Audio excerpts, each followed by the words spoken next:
പ്രിയപ്പെട്ട സഹോദരങ്ങളെ, കർത്താവ് പറയുന്നു, ഞാൻ നിങ്ങൾക്ക് വചനം തരും, നിങ്ങൾക്ക് വിശുദ്ധ ബലിയിലൂടെയും മറ്റ് പലതരത്തിൽ ഞാൻ നിങ്ങൾക്ക് എൻ്റെ സാമീപ്യം നൽകുന്നുണ്ട്. എന്നിട്ട് അവിടുന്ന് പറയുകയാണ്, നിങ്ങൾ എൻ്റെ വചനം അനുസരിക്കുക, എൻ്റെ പരിശുദ്ധാത്മാവിനെ സ്വീകരിക്കുക, ആത്മാവിൻ്റെ പ്രേരണയനുസരിച്ച് മുമ്പോട്ട് പോവുക. അങ്ങനെ ദൈവവചനമനുസരിച്ചൊരു ദൈവവൈതൽ തങ്ങളുടെ ജീവിതത്തെ ക്രമപ്പെടുത്തിയാൽ അവൻ്റെ ജീവിതത്തിൽ ഒരനർത്ഥവും സംഭവിക്കാൻ കർത്താവ് അനുവദിക്കുകയില്ല. തടസ്സങ്ങളെല്ലാം മാറും, ബന്ധനങ്ങളഴിയും, കർത്താവ് നിങ്ങളുടെ കൂടെ നിൽക്കും. യേശയ്യാപ്രവചനത്തിൽ 1-ാം അധ്യായത്തിൽ 19-ാമത്തെ തിരുലിഖിതം പറയുന്നത് എങ്ങനെയാണ്? അനുസരിക്കാൻ സന്നദ്ധരെങ്കിൽ നിങ്ങൾ ഐശ്വര്യം ആസ്വദിക്കും. അപ്പോൾ നമുക്ക് ഐശ്വര്യമില്ല, സമാധാനമില്ല, വെറും കർത്താവ് ഭാഗ്യം കെട്ടവർ എന്നൊക്കെ നമ്മൾ പറയും.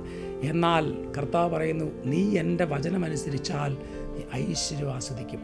ഓ ദൈവമേ, ഞങ്ങളുടെ പ്രാർത്ഥനകളും ആവശ്യങ്ങളും എല്ലാം സമർപ്പിച്ച് പ്രാർത്ഥിക്കും. പ്രത്യേകിച്ച് രോഗങ്ങളും പീഡകളും ഞങ്ങൾ അസ്വസ്ഥപ്പെടുത്തുകയാണ്. കർത്താവ് സഹായിക്കണം.